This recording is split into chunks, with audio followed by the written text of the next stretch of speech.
എന്താ ചേച്ചി എന്നിട്ട് നിനക്ക് വയ്യേ? എവിടെ സ്കൂളിലെന്തോ വലിയ പ്രശ്നം ഉണ്ടാക്കിട്ട് വന്നേക്കാണ്.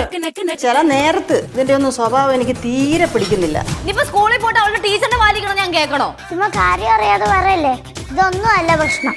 அவளுக்கு வையான்னு நினைக்கிறேன்டா. മക്കള് കാര്യം പറഞ്ഞേ, എന്ത് പറ്റി? ഈ നാട്ടിലെ പണക്കാരെല്ലാം വിചാരിച്ച പാവപ്പെട്ടവരെ രക്ഷിക്കാൻ പറ്റുമോ?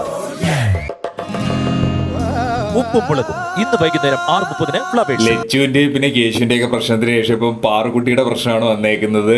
പുള്ളിക്കാരിക്ക് സ്കൂളിൽ എന്തോ പ്രശ്നമായിട്ട് വന്നിട്ടുള്ള ഒരു രീതിയിലാണ് തുടക്കം പ്രൊമോയിൽ കാണിക്കുന്നത്. എനിക്ക് തോന്നുന്നു ഇവരെല്ലാവരും വിചാരിക്കാനും ലച്ചു ഒക്കെ വിചാരിക്കുന്നുണ്ട് പാറുവിന്റെ വീട്ടിൽ അല്ലല്ലേ പാറുടെ സ്കൂളിൽ എന്തോ വലിയൊരു പ്രശ്നമായി. ഇനിയിപ്പോൾ ഞാൻ സ്കൂളിൽ ടീച്ചേഴ്സുമായിട്ടൊക്കെ സംസാരിച്ച് ഇനി അതിന്റെ പേരിൽ അവരുടെ വഴക്കൊന്നും കേൾക്കാൻ എനിക്ക് വയ്യ എന്നുള്ള ഒരു രീതിയിലോട്ടൊക്കെ സംസാരം പോകുമ്പം ലാസ്റ്റിൽ പാറു പറയുന്നുണ്ട് എന്ന് വെച്ച് കഴിഞ്ഞാൽ ഈ പാവപ്പെട്ടവരും പണക്കാരുടെയും പ്രശ്നങ്ങൾ അത് ആലോചിച്ചിട്ട് ഇതിപ്പോൾ നമുക്കറിയാലോ കൊച്ചുനാളിലൊക്കെ ഓരോരോ കാര്യങ്ങൾ ആലോചിച്ച് നമ്മൾ ചുമ്മാ പറയാവുന്ന ആ ഒരു സംഭവമാണ് പുള്ളിക്കാരിക്ക് വന്നിട്ടുള്ളത്. അത് നമ്മുടെ ശിവ എന്ന് ചോദിക്കുമ്പോഴാണ് പാറുകുട്ടി പറയുന്നത്. എന്തായാലും അത് വളരെ രസകരമായിട്ട് വന്നിട്ടുണ്ട്. ചെറിയൊരു കണ്ടന്റിലാണ് പോകുന്ന എപ്പിസോഡ്. എനിക്കറിയില്ല, കുറച്ചുകൂടി ഫണ്ണി എലമെന്റ്സ് വരുമ്പോൾ മികച്ചതാവും എന്ന് തോന്നുന്നു. സ്ക്രിപ്റ്റ് റൈറ്റിംഗ് കുറച്ചുകൂടെ നല്ല വരേണ്ടതുണ്ട് എന്നുള്ളൊരു തോന്നൽ ജസ്റ്റ് വന്നിട്ടുണ്ട്. എന്തായാലും ഒരു നല്ലൊരു കണ്ടന്റ് തന്നെ ആയിരിക്കും നമുക്ക് എന്തായാലും എപ്പിസോഡിൽ പ്രതീക്ഷിക്കാം.